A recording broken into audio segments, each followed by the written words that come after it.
Más textos disponibles en Dedicatoria. A mi amigo Alfonso Hernández, Cata. Tu bondad es la playa bonancible y serena donde arriban las naves del dolor y el espanto, claro puerto de amores, olien calla la pena y hasta el abrego trueca su grito en dulce canto. En las tardes cubiertas de neblinoso manto, cuando las almas turban cantares de sirena, muere en su frase como en la dorada arena la ola blanca de espuma y salada de llano. Van marcando los barcos sus estelas errantes, abajo en la sentina cantan los emigrantes, pobres viajeros pálidos cuya tierra es el mal. Misero y desterrado, con mi hato de pesares, contemplo con anhelo tus playas tutelares y le tiendo los brazos cansados de luchar. Prólogo. Lector. Por el solo hecho de haber nacido, tengo inalienable derecho a la vida. Yo no soy un bohemio idiota, ni soy un cínico, ni soy un vago, como mis enemigos creen. Mi ejecutoria rectilínea de poeta, acredita lo que yo digo. Mi alma está forjada en la más excelsa nobleza de los más divinos ideales, la miseria la ha martilleado en el yunque de vuestro desdén, que tiene algo de delincuente. No os pido limosna, puesto que elaboro libros para deleite vuestro y de vuestros hijos. Solo os pido que me compréis un libro, que reaccione vuestro espíritu, porque tenéis el deber de hacerlo. Yo no tengo culpa de que mi arte no sea entendido, pero yo soy el mismo arte. Desde mi modesta barricada, construida por orfebres del arte, os lanzo el anatema de vuestra cretinez. Los reptiles que anidan en las sentinas de algunos periódicos, me han estrangulado espiritualmente. Porque no quieren consentir que mi arte triunfe y que yo viva de mi arte. En ningún sitio han tenido la hidalguía de ofrecerme un puesto de redacción como otros tantos tienen, como otros tantos analfabetos. Es verdaderamente denigrante que en un país civilizado haya tan poca protección para los artistas que se esfuerzan y que con sus obras y sus adelantos pretenden, inútilmente, aportar engrandecimiento a una patria que no lo merece, donde vive el señorito imbécil de cabaret, el flamenco, el motorista. Y nada más. Asterisco asterisco asterisco. Los hermanos Quintero, sobre su prestigio de dramaturgos, tienen el prestigio de su nobleza y de su corazón. Me quieren entrañablemente y han dicho que me ayudarán siempre. Asterisco asterisco asterisco. Rafael Cansinos, Asens me da consejos saludables y algunas duchas de optimismo. Es un buen amigo. Asterisco asterisco asterisco. Don Antonio de Lezama ha sido padre espiritual en los días acerbos, cuando la libertad fue cuna de mis primeros versos. Asterisco asterisco asterisco.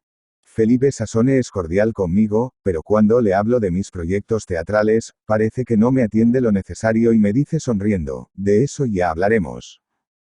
¿Pero cuándo? Asterisco asterisco asterisco. El doctor D. Felipe Sicilia es una verdadera eminencia, y su obra humanitaria a favor de los desvalidos es digna de los respetos más grandes. Asterisco asterisco asterisco. El doctor D. César Juarros hace de la medicina un apostolado sentimental. Los dos son buenos amigos. Asterisco asterisco asterisco. Personas dignas, de José Sánchez Guerra, de Enrique Sicilia, de Vicente Gabanes, de Francisco Verdugo, de Santos Sánchez, de Juan Martínez Higuera, de José Ojeda, de Jaime Platas, de Justo Elorza, de Aquilino Barragán, Dr. Covisa, Juan Ferragut, de Antonio Paso, de Manuel Paso, de Enrique Domínguez Rodiño, don Ricardo Gasset, de Eduardo Palacio Valdés, de Joaquín Presa, Fernando Cermeño, José Montero Alonso y algunos más. El aluvión. Todas las tardes, a la hora de poniente, cuando los niños irrumpen en los jardines con sus juegos buliciosos y con sus risas, el aluvión emprendía el camino del barrio viejo, donde Enriqueta, su novia, le esperaba impaciente. El aluvión era un muchacho sugestivo, de aspecto fornido, con el pelo rizado y la cara siempre risueña. Desde muy temprano, había convivido con toda la típica pecorea madrileña, cuando los parias se refugiaban en los desmontes y en la tinaja de Rosales. Conocía, por tanto, todos los trucos de la novela picaresca para sacar dinero, y los conventos hospitalarios, donde regalaban ropas por Nochebuena. Un hado maligno enturbió su infancia. Durante muchos días, había contemplado con infinita tristeza la dolorosa figura materna, postrada en un vetusto sillón, víctima de una parálisis. La pobre viejecita, desde su lamentable acomodo, acariciaba al mozo con la mirada y le estimulaba con santos consejos para que fuese bueno. Hijo mío, le decía, no riñas con nadie, no quites nada, que por poco se empieza. Y era de admirar en la penumbra del miserable cuartucho la ternura que ponía en sus palabras. En el fogaril chisporroteaban los leños, y el antiguo reloj de pesas daba pausadamente las horas. Solo Soli, en medio de un enervante calorcillo de hogar humilde, el aluvión entretenía a la pobre madre contándole patrañas y romances. Y cuando les rendía el sueño, el muchacho, en vez de ir a acostarse, quedábase dormido junto a ella, junto a su regazo. Una noche, entre una tos seca, la pobre impedida habló así. Me muero, hijo, y no quiero llevarme este secreto. Tu padre no ha muerto, como creías, vive en Barcelona, es rico, aquí tienes su dirección y una fotografía. Aquella confesión le aturdió. Pobre madre, dijo entre hipos. Algunos días después, la muerte vidrió los ojos de la triste anciana, que con un beso postrero se despidió del hijo. Luego, llegaron unos hombres con blusas negras y un féretro sobre los hombros. A la medrosa luz de unos cirios, el aluvión lloró por última vez junto a la santa mujer que le trajo a la vida. Toda una noche se quedó velándola, como deben velar los arcángeles junto a las cunas blancas de los niños, sobre las cuales resplandece la gloria del sol. Al perder a su madre, el aluvión debió sentir un desgarramiento en las entrañas, algo terrible que solo los que sufrimos demasiado podemos comprender. Asterisco asterisco asterisco. Una mañana, el aluvión salió de su casa con un atillo. El impulso de la sangre paterna le hablaba al corazón de un modo elocuente, y entre el tumulto de ideas que se agolpaban a su cerebro, le parecía escuchar una voz que le llamaba persistente, ven, ven. Antes de partir fue a despedirse de Enriqueta, que, anegada en lágrimas, le prometió fidelidad. Y emprendió el camino. La convivencia con gentes de mala ralea le hizo aprender muchas cosas que no conocía. Una noche, mientras reposaba sobre el blando césped, unos desconocidos quisieron robarle. El pobre muchacho se despertó sobresaltado, ¿quiénes sois? ¿Qué queréis? No me hagáis nada. Los ladrones, creyéndole un aventurero, se hicieron amigos suyos. Uno de ellos le advirtió. Si vienes con nosotros, haremos fortuna. Nosotros sacamos mucho dinero. El aluvión estuvo tentado de aceptar aquellos negocios, pero, de pronto, al evocar con melancólica tristeza la figura de la madre muerta, rechazó de una manera brusca aquellas intenciones rastreras. Yo no quiero ser un ladrón, dijo. Los tres desalmados no le perdonaron la palabra, y tras de robarle las escasas monedas que llevaba, le golpearon bárbaramente, dejándole tendido y magullado en medio de la carretera.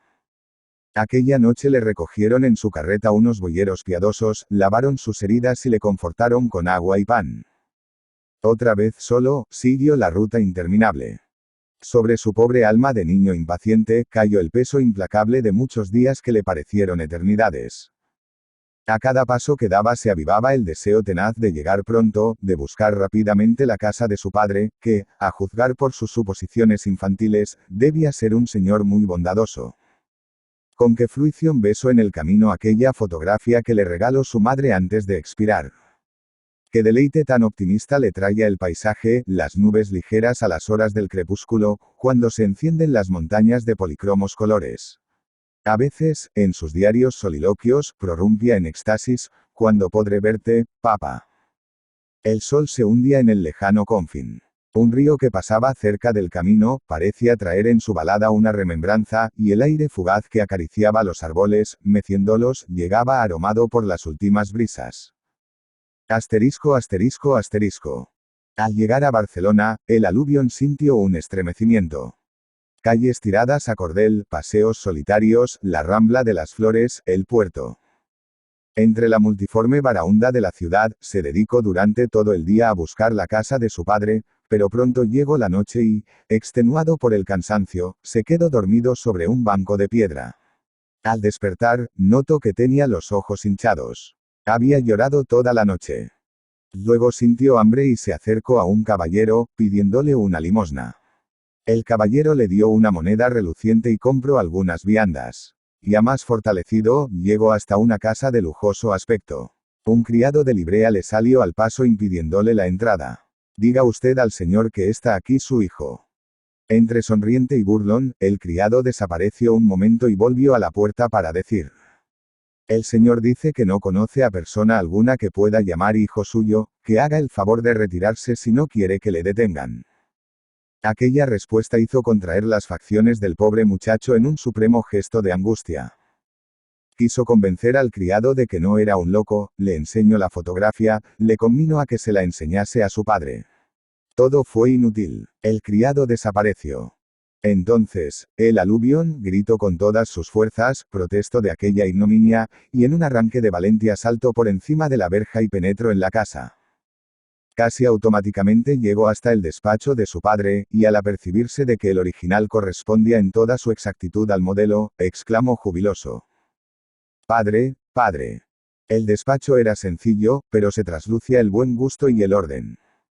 Su padre estaba escribiendo, y al hallarse frente al intruso, se levantó de su asiento y, mirándole despectivamente, dijo: ¿Quién le ha dado a usted permiso para entrar aquí? No sirvieron razonamientos ni protestas. Aquel hombre, ajeno al calor de su sangre, permaneció impávido. Usted me llama padre porque trae un retrato mío, ese retrato lo ha podido usted encontrar.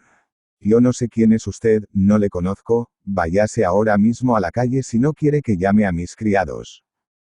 Por un momento, el aluvión vio destruidas todas sus esperanzas, comprendió la inutilidad de su viaje, el dolor de caminar tantos días. Y de súbito, como si una voz misteriosa le ordenase abandonar aquella casa, se fue sin hablar, sin decir una palabra mortificante. Durante un largo rato, al hallarse otra vez en la calle, junto a las verjas inaccesibles de aquella casa suntuosa, lloró.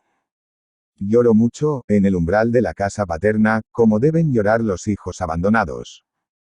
Después fue a hundirse en el abismo de la ciudad, toda negra y egoísta. En busca de los suyos, de los malditos y de los incluseros, de todos aquellos miserables que no podían negarle la fraternidad y el calor. Sabía el aluvión que en los extrarradios de la ciudad existía una vieja barraca que en otros tiempos sirvió para entretener a los ociosos, y ahora se había convertido en cubil protector de rapaces y desvalidos. A buen paso tomó aquella dirección, y cuando en la ciudad empezaban a encenderse los primeros focos eléctricos, llegó hasta la vivienda miserable. Apiñados en heterogéneo grupo encontró a 5 muchachos de pergeño pobrísimo. A todos les hizo partícipes de su desgracia y les propuso hacer una excursión por algunos pueblos para recaudar algunas monedas. Irían en calidad de malabaristas y harían juegos de manos y otros donaires. Se pusieron en marcha. Al mediar el día descansaron a la sombra de unos castaños para guarecerse del sol agosteño. De pronto, la frescura de un río les atrajo, fueron a él y se zambulleron en el agua, pero la corriente, en su ímpetu, arrastró a uno de ellos y estuvo a punto de parecer, si el aluvión, que era buen nadador, no hubiese acudido a tiempo. Desde aquella proeza le nombraron jefe de la banda, y el aluvión clasificó a los 5 con un gracioso remoquete. Una tarde arribaron a una aldea en ocasión de celebrarse una corrida de novillos. La plaza estaba atestada de gente rústica y de mozas pizpiretas, muy alegres y guapetonas. El aluvión, que era un entusiasta del arte de cuchares, decidió arrojarse al redondel. Sus compañeros de fatiga, parapetados entre barrera, esperaban ansiosos la aventura. De pronto, entre la policromia de la plaza, vibró el clarín, anunciando el último novillo. Y salió un toro cardeno, de enorme corpulencia, con una divisa color de sangre. Entre los lidiadores se alzó un murmullo de protesta y de miedo. Luego se inició el tanteo del bruto con unos tímidos capotazos. El toro derribó 10 pencos y empitono a 2 banderilleros. A la hora del riesgo, el espada de turno salió malhumorado con los trastos. El público, ávido de emociones, incitaba al torero con palabras plebeyas y hasta con insultos para que se acercase más. El toro embestia de una manera poderosa y agresiva. El espada, ojo avizor, le temía. Un pase de muleta por alto y un achuchón, luego otro. De pronto, un hombre se arrojó al ruedo y arrebató al medroso torerillo el capote y la espada. Este hombre era el aluvión. Sus amigos, al verle, rompieron en aplausos entusiastas. Por unos instantes le vieron ejecutar una faena prodigiosa, que arrancó una ovación al público, luego, unos pases naturales marcaron de una manera firme su línea y su valentía, y, Por último, a la hora de matar, cuando el interés del público estaba pendiente del aficionado, el aluvión se perfiló bien y entró derecho. El toro se desvió, hizo un movimiento brusco y enganchó al mozalbete por un brazo. Cundió un grito de espanto por toda la plaza. En el suelo, destrozada la chaquetilla, el bárbaro animal le hundió un cuerno en el pecho, buscando el corazón. Sus compañeros estallaron en gritos de coraje, y cuando fueron más tarde a la enfermería para verle, le hallaron en periodo agónico. La multitud fue desfilando con algo de remordimiento, porque, en realidad, había ya visto bastante. Y mientras los heraldos de la fama pregonaban por todas partes la acogida y muerte de un valiente aficionado conocido por el aluvión, en el lejano albergue de Madrid, Enriqueta, la novia humilde, postrada ante una imagen de la soledad, rezaba fervorosamente. Y había en sus mejillas 2 lágrimas suspendidas. Septiembre, 1924.